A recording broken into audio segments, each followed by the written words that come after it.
Ce mardi 30 janvier marque le 56e anniversaire du roi Felipe VI. L'occasion de revenir sur sa rencontre avec Laetitia d'Espagne, cette ancienne journaliste divorcée devenue reine à ses côtés.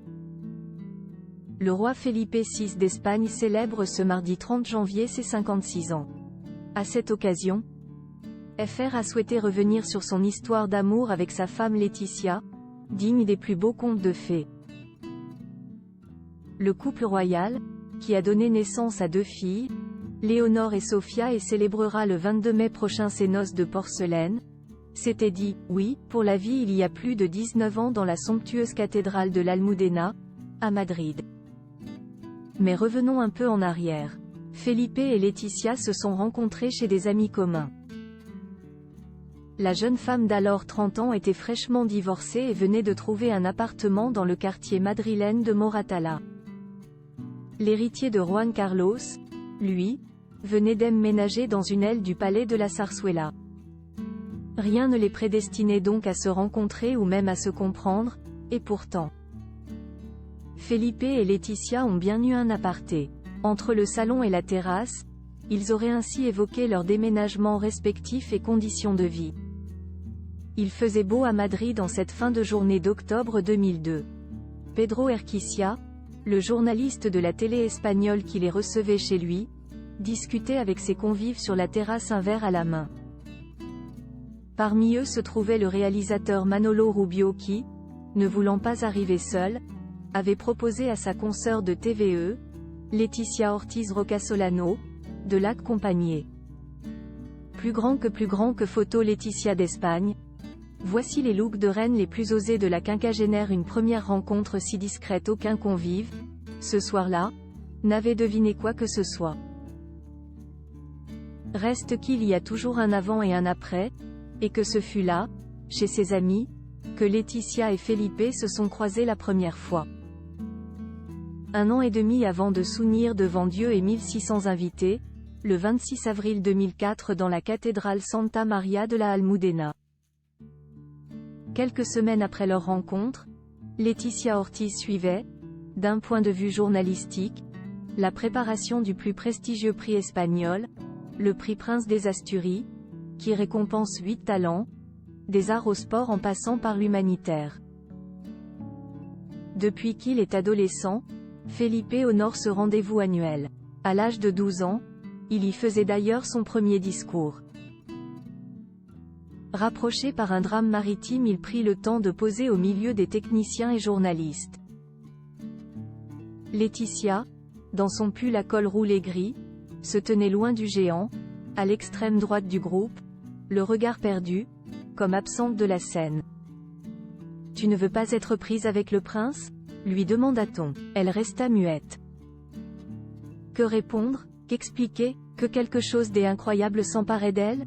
Quelque chose de trop énorme à concevoir pour elle? Petite fille de chauffeur de taxi?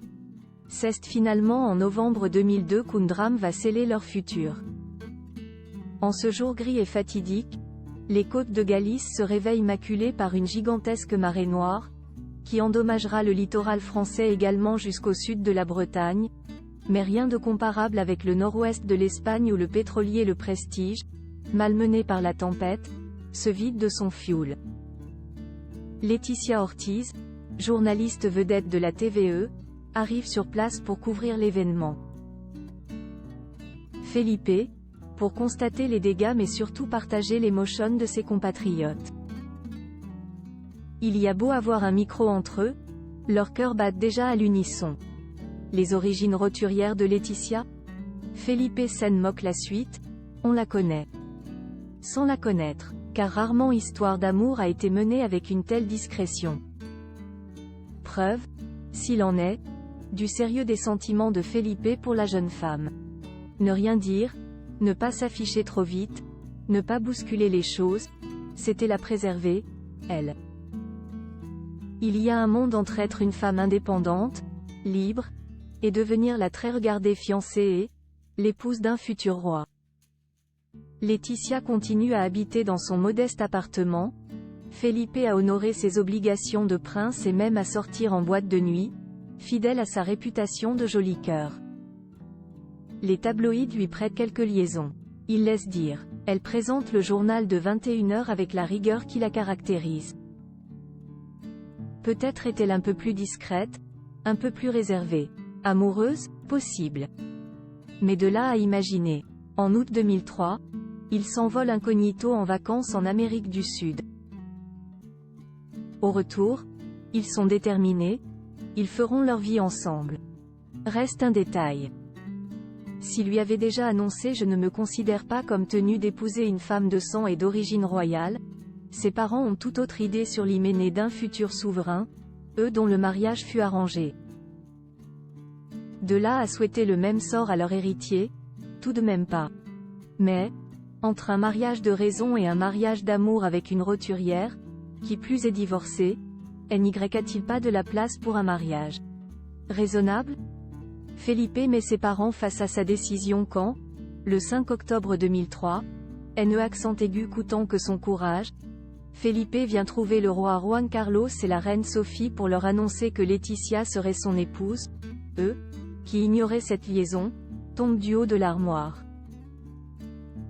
Puis se résignent. Cette Laetitia avait épousé son prof de fac qu'elle a connu très jeune, avec lequel elle est restée longtemps fiancée, et dont elle s'est séparée 1 an après leur union légale? Soit, erreur de jeunesse qui n'a pas été consacrée religieusement. Ouf, elle n'est pas de sang royal? Sa mère est infirmière, ce qui est honorable, son père, un journaliste reconnu qui a fondé la radio Antenne 3. Elle-même a de sérieux diplômes et effectué une carrière internationale, du Mexique aux USA, des plus brillantes. Tout cela vaut toujours mieux qu'Eva Sannom, l'ex-petite amie de leur fils, mannequin norvégien, dont les défilés lingerie n'avaient rien de protocolaire. Surtout, Laetitia est espagnole, elle serait donc la première souveraine de sang ibère depuis 124 ans. Mieux, elle est asturienne, ce qui pour un prince des Asturies ne peut tomber mieux. Enfin, elle semble avoir rigueur, présentation, caractère. Bref, a fini par déclarer Juan Carlos, Laetitia possède toutes les qualités nécessaires pour partager les futures responsabilités que suppose l'héritage de la couronne. Elle incarne l'Espagne moderne et qui réussit. Il ne croyait pas si bien dire. Alors que le pays, à l'instar de bien d'autres en Europe, tangue, cette femme issue d'un milieu modeste, rassure. Son féminisme, son souci d'être auprès de la vie des vrais gens, d'élever ses 2 filles le plus normalement possible, de ne pas réprimer sa spontanéité, d'aider celle de Felipe à s'exprimer, finissent par plaire. Europa Press, découvrez les stars nées le même jour que vous. Quelle est votre date de naissance?